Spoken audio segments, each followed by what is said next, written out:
Hello दोस्तों, कैसे हो आप लोग। आज की स्टोरीज सर्च एंड रेस्क्यू के बारे में होने वाली है।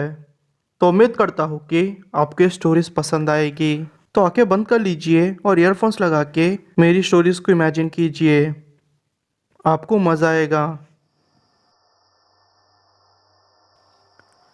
मेरा नाम मैडिसन है। मैं मिसिसिपी की रहने वाली हूँ। ये घटना मेरे अंकल के साथ घटी थी। मेरे अंकल का नाम पॉल था।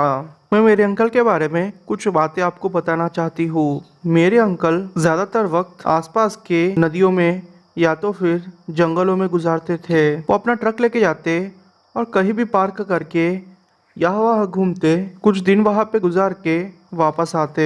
पिछले कुछ सालों से उनका रूटीन यही था। कुल मिला के ये बात कह सकती हूँ कि मेरे अंकल एकदम मस्त मौला थे। एक दिन की बात है, सुबह सुबह मुझे किसी का कॉल आया। जब मैंने नंबर देखा तो नंबर अलग था, किसी और का नंबर था वो। मैंने जब फोन उठाया तो वहां से मुझे आवाज आई, क्या आप मिस्टर पॉल की कोई सगी लगती है। मैंने कहा कि हाँ, वो मेरे अंकल है। तो सामने से आवाज आई कि मेरा नाम ग्रेग है, मैं एक सर्च एंड रेस्क्यू ऑफिसर हूँ। अगर आपके पास टाइम हो तो आप आ सकते हो क्या। मैंने बोला क्या हुआ है। तो उन्होंने कहा कि उन्हें खुद नहीं पता कि यहाँ हो क्या रहा है। अंकल का कोई अता पता नहीं। वो सुन के मैं थोड़ा डर गई। उन्होंने कहा कि आपको आना पड़ेगा और यहाँ पे कुछ पेपर वर्क है, वो पूरा करना पड़ेगा। मैंने उनकी बात अच्छे से समझी नहीं, पर मेरे दिमाग में यही था कि कुछ तो हुआ है। इसलिए फिर मैंने एक दो जोड़ी कपड़े लिए, पानी की बोतल ली और फिर दूसरे रूम में अपने पति के पास गई। मेरे पति मुझे देखते ही समझ गए थे कि कुछ तो गड़बड़ है। उन्होंने मुझसे पूछा, फिर उनको मैंने सब कुछ बताया। एक्चुअली मैं प्रेग्नेंट थी, तो उन्हें लगा कि शायद मुझे दर्द हो रहा है। फिर उनको सारी बातें बताने पर उन्होंने कहा कि चलो अभी जाते हैं और जो भी हो फाइनल करके आते हैं। हम हमारी गाड़ी लेके उसी लोकेशन पे पहुंच गए। वो साउथ मिसिसिपी का एक लेक था। वहाँ पे मैंने देखा कि बहुत सारे पुलिस वाले हैं और पार्क रेंजर भी खड़े हुए हैं। पार्क रेंजर का मतलब ये है कि वहाँ पे जो भी जंगल में खोते हैं लोग, उनको ढूंढने का काम पार्क रेंजर करते हैं और जंगलों को एक तरीके से संभालते भी है। फिर एक आदमी मेरे पास आया और कहा कि आप ही है ना जिनसे मेरी बात अभी फ़ोन पे हुई थी। तो फिर मैंने हाँ में जवाब दिया। उन्होंने कहा कि आपके अंकल ने पहले तो अपना ट्रक का दरवाज़ा खुला रखा है, यानी कि लॉक नहीं किया, और उनकी बोट नदी के बीचों बीच ऐसे ही झूल रही थी। उस बोट को देख के बहुत सारे लोगों ने फ़ोन किया, इसलिए हमें आना पड़ा। और उनका लाइफ सेविंग जैकेट भी वहीं पे है, उन्हें पहनना चाहिए था ना। और पता नहीं उनका फ़ोन कहाँ पे है, हमें कुछ भी समझ में नहीं आ रहा। ये सारी बातें सुन के मेरा दिमाग और ख़राब हो गया। फिर उन्होंने कहा कि वो सर्च एंड रेस्क्यू ऑपरेशन चलाएंगे और कुछ भी करके वो मेरे अंकल को ढूंढ निकालेंगे। वो सुन के मुझे थोड़ा अच्छा लगा। फिर ग्रेग को किसी और का फ़ोन आया तो वो दूर चले गया। थोड़ी ही देर में एक लेडी मेरे पास आई और कहा कि जितने भी दिन आपको रुकना है, आप यहाँ पे कैबिन है वहाँ पे रह सकते हो। जब तक कि ऑपरेशन पूरा ना हो जाए तब तक आप कितने भी दिन रह सकती हो। और था भी क्या, मैंने फिर अपने कपड़े लिए और अपनी गाड़ी को लॉक करके मेरे पति के साथ वहाँ कैबिन में चले गई। 2-3 दिन तक सर्च एंड रेस्क्यू ऑपरेशन चला। मेरे अंकल का कुछ भी पता नहीं चल रहा था। वैसे ही एक शाम की बात है, हम लोगों ने थोड़ा खाना खाया और फिर सोने की कोशिश करने लगे। अब बहुत रात हो चुकी थी। मेरे पति को ग्रेग का फ़ोन आया कि उन्हें कुछ मिला है। फिर मेरे पति ने कहा कि मैं थोड़ी देर यहाँ पे आराम करूँ, वो बाहर जाके आते हैं। मैंने कहा कि मैं भी आपके साथ आऊँगी, पर उन्होंने कहा कि तुम्हारी इस हालत को देख के मैं बस यही कहना चाहता हूँ कि तुम्हें आराम करना चाहिए, वरना प्रॉब्लम हो सकती है। मेरे पति फिर चले गए। पता नहीं मेरे पति के जाने के बाद मुझे अलग ही फील हो रहा था। मुझे लग रहा था कि वहाँ जो भी लेक है उसके पास के जंगल के अंदर से मुझे मेरे अंकल की आवाज़ आ रही हो। मुझे ऐसा फील हो रहा था। मैंने अपने कान लगाए, बस मैंने ये 2-3 शब्द सुने, जंगल में हो, जंगल में आकर मुझे ढूंढो, जंगल में हूँ मैं। बस यही आवाज़ें आ रही थी। वो आवाज़ें सुन के मुझे डर भी लग रहा था, क्योंकि ये मेरे अंकल पॉल की आवाज़ थी। और नहीं भी थी, क्योंकि उस आवाज़ में मुझे कुछ ना कुछ तो अजीब लग रहा था। पर मैं इतनी पागल थी कि मुझे मेरे अंकल के बारे में ज़्यादा पड़ी थी। मैंने इतना भी नहीं सोचा कि ये वॉइस किसी और की हो सकती है या तो फिर कोई प्रॉब्लम हो सकती है। मैं पागलों की तरह उस आवाज़ के पीछे जाने लगी, पर फिर अचानक से मुझे क्या हुआ मुझे पता नहीं चला। मैं वहाँ पे रुक गई। तो बात यह है कि वो ऐसा रास्ता है कि वो एकदम से सीधा जंगल में ही जाता है, और जंगल के बारे में आपको तो पता ही होगा, वहाँ कितना अंधेरा होता है। मुझे अचानक से वहाँ किसी की आवाज़ आई, मेरी मदद करो, मैं जंगल में हूँ। मैंने कहा, अंकल पॉल, ये आप हो क्या? वहाँ से बस ऐसे ही आवाज़ आ रही थी। मैं चिल्लाती रही, पर मुझे कोई भी जवाब नहीं मिला। मुझे लगा कि यह पक्का अंकल पॉल की आवाज़ होगी। फिर अचानक से मेरे पति ने मुझे पुकारा और मुझे डांट लगाई कि मैं अकेली वहाँ पे क्या कर रही थी। मैंने कहा कि अंकल पॉल वहीं पे है। फिर उन्होंने मुझे कहा कि शायद तुमने कोई सपना देखा होगा और वैसे भी तुम्हें नींद में चलने की आदत है, तो तुम सो जाओ। मैं फिर सो गई। दूसरी रात भी ऐसे ही हुआ। मेरे पति को उस ऑफिसर का कॉल आया और वो वहाँ पे चले गए, और अचानक से पता नहीं क्यों मुझे अंदर से फील हो रहा था कि कहीं ना कहीं मेरे अंकल उसी जगह पे होंगे जिस जगह को मैंने पिछले रात में देखा था। इस रात भी मैंने मौका नहीं गंवाया। जैसे ही मेरे पति गए, 5 मिनट के अंदर ही उस जगह के पास जाने के लिए निकल गई। मुझे पक्का भरोसा था मुझे मेरे अंकल मिल जाएंगे। वैसे भी उनका सर्च एंड रेस्क्यू ऑपरेशन चल रहा था, तो चांसेस ज़्यादा थे कि वो मिल जाएंगे। और मैं भी पागल जैसी थी। मेरे दिमाग में बस ये था कि उनसे पहले अगर मैं अंकल को ढूंढ लूँगी और जल्दी ढूंढ लूँगी तो अंकल शायद अच्छे से बच जाएंगे और सही सलामत मुझे मिल जाएंगे। मैं अब उस जंगलों के अंदर जा चुकी थी। मुझे अभी भी आवाज़ आ रही थी, अंदर आओ, मैं यहीं पे हूँ, मेरी मदद करो। बस मुझे यही आवाज़ें सुनाई दे रही थी। सच बोलूँ तो ये अंकल की आवाज़ थी भी और नहीं भी। उस आवाज़ में मुझे कुछ ना कुछ तो अलग दिख रहा था, पर मैंने ज़्यादा नहीं सोचा।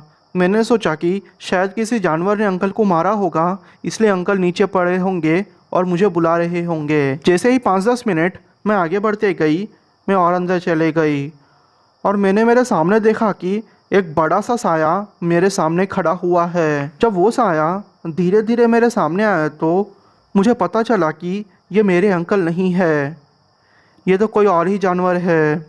उसके मुंह से मेरे अंकल की आवाज़ निकल रही थी। सच बोलूँ तो उस मोमेंट में मुझे इतना डर लग गया कि मैं आपको बता भी नहीं सकती। आप ही सोचिए, एक जानवर जो कि 2 पैरों पे खड़ा हो और वो अपने अंकल की आवाज़ निकल रहा हो तो कैसा लगेगा। मैंने देखा कि वो जानवर 2 पैरों पे खड़ा हुआ है। उसके पैर इतने पतले थे कि छू ले तो भी वो टूट जाएंगे, ऐसे हमें फील होता है। उसके हाथ नीचे ज़मीन तक लटक रहे थे। उसकी हाइट मुझसे डबल ही होगी। मेरे हाथ काँप रहे थे। पहले से ही मैं प्रेग्नेंट थी, तो मेरा भागना पॉसिबल ही नहीं हो सकता था। मैंने पलकें झपकाई होंगी कि वो जानवर जो कि उतने दूर तक था मेरे पास आ गया। अब मैं उसे मेरे पास से देख रही थी। वो इतना भयानक था कि मैं आपको बोल भी नहीं सकती। उसे देख के मैं इतना डर गई थी कि मैं शायद होश में भी नहीं थी। मुझे बस मेरे पेट के नीचे दर्द जैसा महसूस हो रहा था, और मुझे मेरे कंधों पर दर्द जैसा महसूस हो रहा था। जब मुझे थोड़ा थोड़ा होश आया तो मैंने देखा कि वो जानवर मेरे पेट को चीर के मेरे बच्चे को बाहर निकल रहा है। वैसे भी उसकी नज़र तब से मेरे पेट पे ही थी, और उसने मेरे कंधे को भी अपने नाखून से चीर दिया था। मैं उसे बोल रही थी, मुझे छोड़ दो, प्लीज़ मुझे छोड़ दो, पर यह जानवर किसी की क्यों सुनेगा। अब मुझे धीरे धीरे समझ में आया कि इसी जानवर की वजह से मेरे अंकल को कुछ तो हुआ है। मैं भागने की कोशिश करने लगी, पर शायद मेरी किस्मत में कुछ और ही लिखा था। उस जानवर ने मुझे ज़ोर से मारा कि मैं नीचे गिर गई। आखिरी बार मुझे बस इतना याद है कि वो जानवर मेरे पेट को पकड़ के कुछ कर रहा था। जब मुझे होश आया तो मैं हॉस्पिटल में थी। मेरे पति और बाकी सारे लोग मेरे आसपास थे। उन्होंने कहा कि मैं 3 दिन के बाद जागी हूँ। मैं 3 दिन तक बेहोश थी। फिर मेरे पति ने मुझे कहा कि तुम आराम करो, तो सारे लोग बाहर चले गए। वो लोगों के बाहर जाते ही मुझे फिर से वही फीलिंग महसूस हुई कि शायद मेरे आसपास कोई है, और वही माहौल पैदा हो गया जो माहौल उस जानवर को देख के फील हुआ था, वैसा था। अचानक से मुझे मेरे पेट के नीचे फिर से वही दर्द महसूस हुआ, पर इस बार ये दर्द कुछ अलग था। मैं हॉस्पिटल में थी, मेरे आसपास डॉक्टर्स और नर्सेस थे। मैंने एक छोटे बेटे को जन्म दिया था। मैं मेरे बेटे को देख के बहुत खुश थी। बाद में ये खबर मिली कि अंकल पॉल की लाश पास ही के ही जंगल के एरिया में मिली है, जिस एरिया में मैं गई थी। रिपोर्ट्स के हिसाब से उनको किसी जानवर ने मारा है, और ये भी पता चला कि अंकल की मौत उसी रात हो गई थी जिस रात वो गायब हुए थे, और उनकी लाश भी अच्छे कंडीशन में नहीं मिली थी, जो कि भालू या शेर हो सकता है। पर मैं उन्हें कैसे समझाऊं कि उनको जिस भी जानवर ने मारा है, मैंने उस जानवर को अच्छे से देखा है, पर क्या फ़ायदा।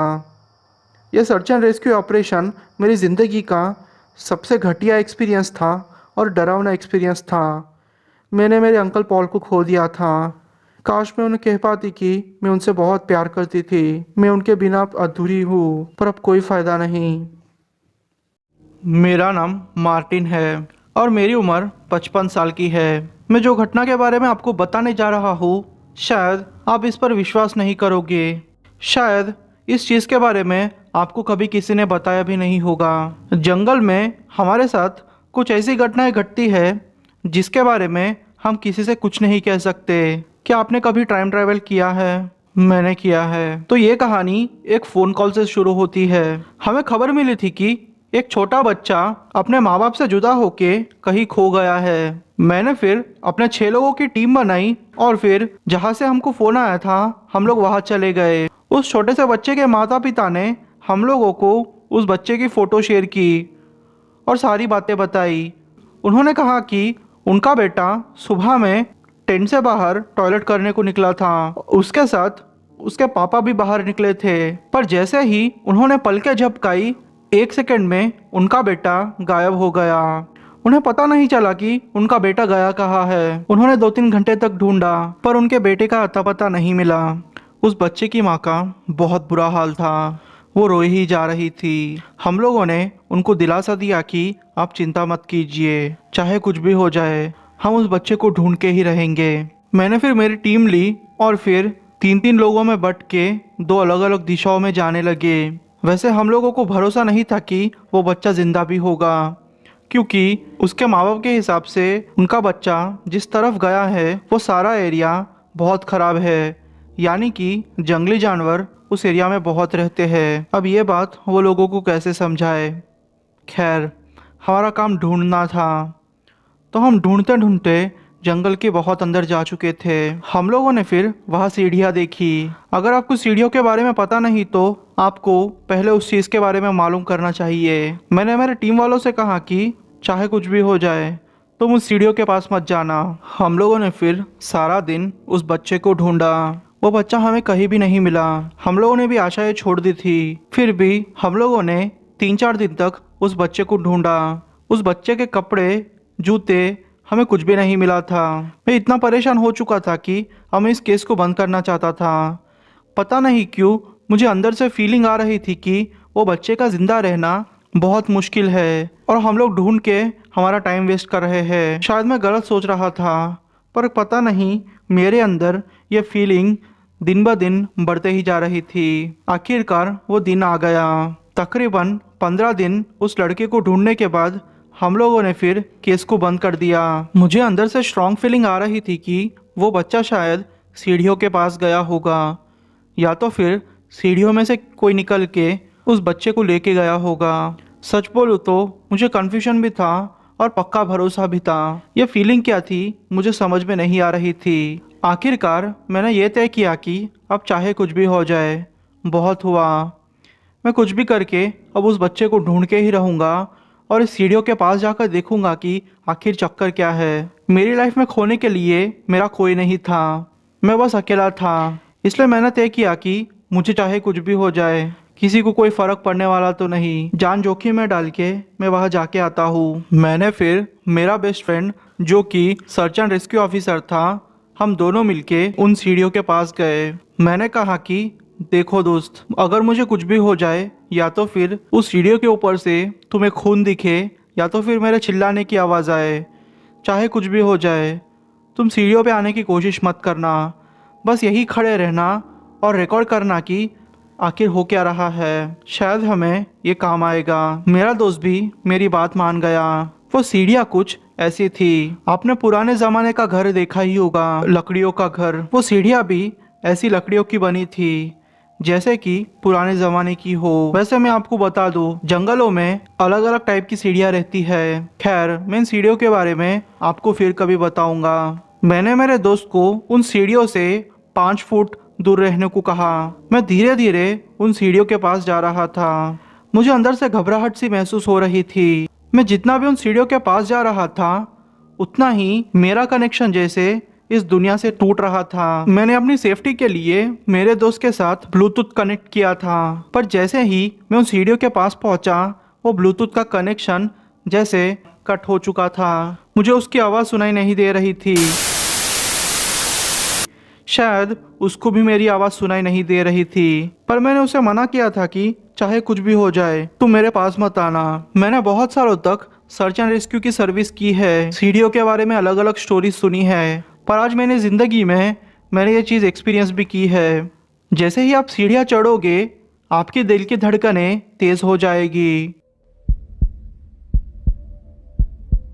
और आपको कोई भी आवाज़ सुनाई नहीं देगी।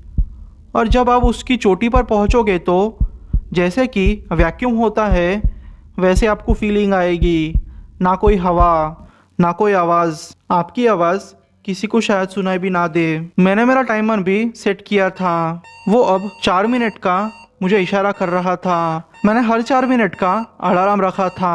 अलार्म जैसे ही बजा, मैं जल्दी जल्दी सीढ़ियों के नीचे उतरने लगा। जब मैं सीढ़ियों के नीचे उतरा तो मुझे ऐसी फीलिंग आई कि वो बच्चा मुझे पीछे से बुला रहा है, पर पता नहीं मेरे अंदर एक अलग सा डर पैदा हो गया था। मैं कुछ भी करके अब पीछे मुड़ के नहीं देखना चाहता था। जब मैं नीचे उतरा तो मुझे अजीब सा फील हुआ।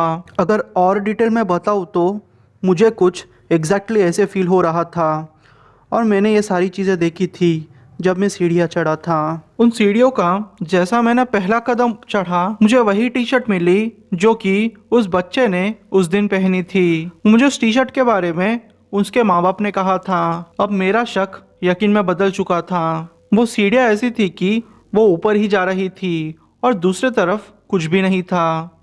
मैं बस ऊपर चढ़ते जा रहा था। मैं अब उस सीढ़ियों के चोटी पर पहुंच चुका था। तकरीबन 15-16 कदम सीढ़ियों पे मैंने चढ़ा था और सीढ़ियों के स्टेप्स भी उतने ही थे। मैंने जब वहाँ चढ़ के देखा तो मुझे आसपास कुछ भी नहीं दिखा। मतलब मेरा दोस्त जिस डायरेक्शन में खड़ा हुआ था, मैंने उस तरफ देखने की कोशिश की तो मुझे वहाँ कुछ भी नहीं दिखा। मुझे लगा कि मेरा दोस्त डर के भाग चुका है। मैंने फिर सीढ़ियों को चेक करने की कोशिश की। मुझे सब कुछ नॉर्मल ही लग रहा था, जैसे कि ये कोई नॉर्मल सीढ़ियाँ हो जो कि किसी इंसान ने रख कर गए हो। पता नहीं ये चीज़ क्या थी। मैं ज़्यादा कुछ सोचे बिना अपने कैबिन की ओर जाने लगा। जब अब मैं कैबिन के पास गया तो वहाँ जैसे माहौल चेंज हो चुका था, क्योंकि जाते वक्त मैंने जो बोतल पास ही में ही रखी थी, यानी कि कैबिन के पास जो भी पेड़ है उसके पास रखी थी, अब वो बोतल वहाँ नहीं थी। ज़्यादा से ज़्यादा आधा घंटा या 40 मिनट ही हुए होंगे, और यह पॉसिबल नहीं हो सकता था कि किसी और ने मेरी बोतल को टच भी किया होगा, क्योंकि कोई भी मेरा सामान टच नहीं करता। मुझे गुस्सा भी था कि मेरा दोस्त वहाँ से भाग गया था। मैं अब उसका कॉलर पकड़ के उसे 2 घूंसे मारना चाहता था, इसलिए मैं अपने दोस्त के पास चले गया। वो मुझे देख के जैसे पागल हो गया। वो मेरे गले लग गया और रोने लगा। पता नहीं मुझे ऐसी फीलिंग आ रही थी कि मेरा दोस्त पागल हो चुका है। उसने मुझे गले लगा के फिर अपने आप को संभालते हुए कहा, तुम वापस आ गए? मैंने बोला, हाँ, और तुम मुझे छोड़ आए। उसने कहा कि नहीं, ऐसा नहीं है, मैंने तुम्हारे लिए 4-5 घंटे वहाँ वेट किया। पागल हो क्या तुम? 4-5 घंटे? ये क्या बोल रहे हो तुम? उसने कहा कि हाँ, तुम्हारे खोने की रिपोर्ट तुम्हें पता नहीं, पर तुम पिछले 7 दिन से गायब हो। अब मेरा सर चकरा रहा था। 1 घंटा भी नहीं हुआ था तो ये 7 दिन की बात कैसे कर रहा है? मैंने उससे कहा, देख यार, ये सारे मजाक बंद कर, मुझे सब कुछ पसंद नहीं है। तो उसने मुझे यकीन दिलाने के लिए बाकी सारे लोगों को पूछा, तो बाकी सारे लोगों ने भी यही जवाब दिया। मैं वो सुन के तो बहुत डर चुका था। फिर उन्होंने कहा कि जब तुम उस सीढ़ियों के पास गए तो मेरा दोस्त वही खड़ा हुआ था, पर जैसे ही तुमने सीढ़ियों का पहला स्टेप चढ़ा तुम उस रिकॉर्डिंग में आए ही नहीं और तुम जैसे गायब हो गए। सेफ्टी के लिए फिर मेरा दोस्त वही खड़े रहा, पर उसको उसकी जान भी प्यारी थी। 4-5 घंटे वेट करने के बाद वो वहां से चले गया और बड़ी टीम को वहां पे लेके आया। बाकी टीम वालों को कुछ भी नहीं मिला, इसलिए फिर हम लोगों को निराश होकर वापस आना पड़ा। तुम्हें ढूंढने के लिए हम लोगों ने 4 दिन लगा दिए, पर तुम मिले नहीं हमें, इसलिए हमने हिम्मत हार ली और वापस आ गए। भगवान का खैर है कि तुम वापस आ गए।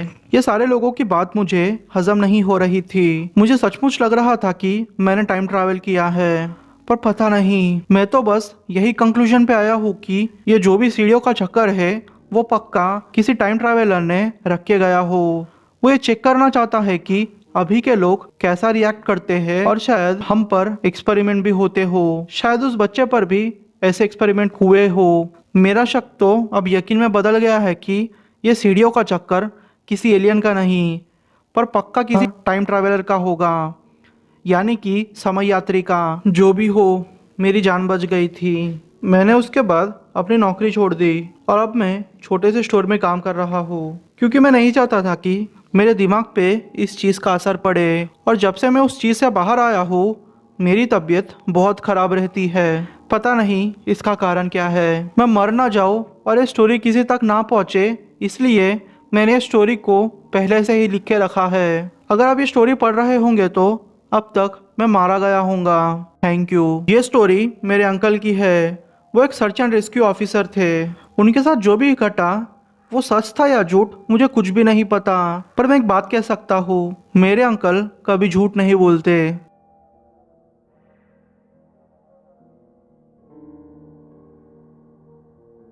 मैं एक सर्च एंड रेस्क्यू ऑफिसर हूँ। मैं किसी कारण से अपना नाम नहीं बताना चाहता। आप मुझे किसी भी नाम से बुला सकते हो। आप मुझे रिचर्ड नाम से बुला सकते हो। ये घटना 2016 की है। तो हुआ यूँ कि हम लोगों को एक कॉल आया था कि एक लड़की गायब हो चुकी है जिसकी उम्र 16 या 17 साल की होगी। वो यहाँ पे अपने दोस्तों के साथ हाइकिंग करने आई थी और अचानक से ही वो गायब हो गई। हम लोगों ने हमारी तैयारी कर ली और 5 लोगों की टीम उस लड़की को ढूंढने के लिए चले गए। पहले तो हम वहाँ गए जहाँ से हमें फ़ोन आया था। उसके 2 दोस्त थे। उन्होंने कहा कि वो लोग हाइकिंग करके अपने टेंट में आए और फिर सो गए। वो लड़की का टेंट अलग था क्योंकि ये 2 लड़के थे। जब वो सुबह में उठे तो उन्होंने देखा कि उस लड़की का टेंट फट गया है, वो लड़की गायब है। वो लोगों को वहाँ खून के ट्रेसेस नहीं मिले, इसलिए उनको भरोसा था कि वो लड़की अभी भी जिंदा होगी। हम लोगों ने तुरंत ही उस लड़की को ढूंढना चालू कर दिया। मैं मेरे एक टीममेट को लेके दाई तरफ गया और बाकी के लोग बाई तरफ गए। मुझे पक्का विश्वास था कि ये लड़की जल्दी मिल जाएगी। हम लोग फिर आगे बढ़ते ही गए, पर उस लड़की का कोई भी अता पता नहीं मिला। उस लड़की को ढूंढने में हम लोगों ने तकरीबन 2 महीने लगा दिए थे। जी हाँ, 2 महीने।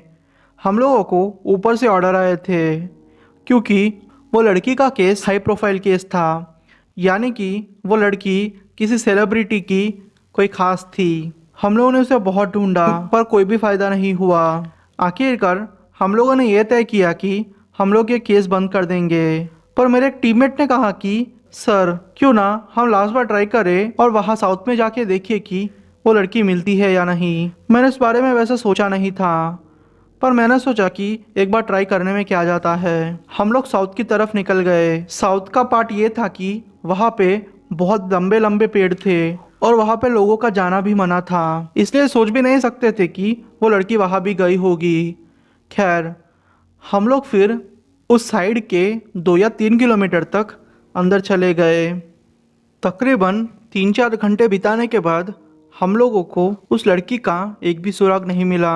हम लोग बहुत थक गए थे क्योंकि हम लोगों ने अब आशा छोड़ दी थी कि वो लड़की मिलेगी। मैं फिर एक पेड़ के नीचे आके बैठ गया और फिर सोचने लगा कि अब क्या किया जाए। मेरी नज़र मेरे दाएं वाले पेड़ पर पड़ी। जब मैंने उस पेड़ को देखा तो उस पेड़ को देख के मुझे कुछ अजीब लग रहा था। पता नहीं मुझे क्या सूझा, मैं उस पेड़ की तरफ चले जा रहा था। मैं जब उस पेड़ के पास गया तो मैंने उस लड़की का फेस देखा। जी हाँ, मैंने देखा कि वो लड़की उस पेड़ के अंदर जैसे समा गई हो और उसके 2 हाथ और 2 पैर बाहर निकले हो, जैसे कि किसी ने उस पेड़ को अंदर से खोखला कर दिया हो और उस लड़की को उस पेड़ के अंदर फिट करा हो और उसके 2 हाथ और 2 पैर बाहर निकाले हो। वो एकदम ऐसा ही लग रहा था। मुझे बहुत डर लग गया। वैसा सीन मैंने मेरी लाइफ में कभी भी नहीं देखा था। शायद मैंने मेरी जिंदगी में ऐसा सीन कभी नहीं देखा था। तुरंत ही टीम के लोगों को बुलाया गया। पेड़ को ऊपर से और नीचे से काटा गया और फिर बहुत मुश्किल के बाद उस लड़की का शव वहां से निकाला गया। फॉरेंसिक रिपोर्ट के हिसाब से वो लड़की की मौत 5 दिन पहले हो गई है, पर फिर भी ऐसा नहीं लग रहा था कि उस लड़की की मौत हो चुकी थी, क्योंकि उसके शरीर से कोई भी बदबू नहीं आ रही थी और उसका शरीर एकदम से ऐसा था कि उसकी मौत अभी अभी हुई है। या तो फिर यूँ कहो कि वो लड़की जिंदा है और मुझे देख के मुस्कुरा रही है। पता नहीं, वो सीन देख के मैं बहुत डर चुका था। आप ही सोचिए, एक लड़की का शव पेड़ के बीचों बीच, वो भी बिना पेड़ को काटे, या फिर वो लड़की का शव अंदर चले गया हो, जैसे कि उस पेड़ ने उस लड़की को अंदर समा लिया हो। वो सीन मेरी ज़िंदगी में मैं कभी भी नहीं भूल सकता। उस लड़के का सपना मुझे आता है जो कि गुम हो गई थी और वो लड़की मुझे पेड़ के अंदर लेके समा रही है और मेरी भी मौत मुझे ऐसे ही दिख रही है। मुझे ऐसा फील होता है। पता नहीं ये सारी चीज़ें मेरे दिमाग से कब निकलेगी। मैं तो बस इंतज़ार कर रहा हूँ कि मेरी लाइफ फिर से नॉर्मल हो जाए।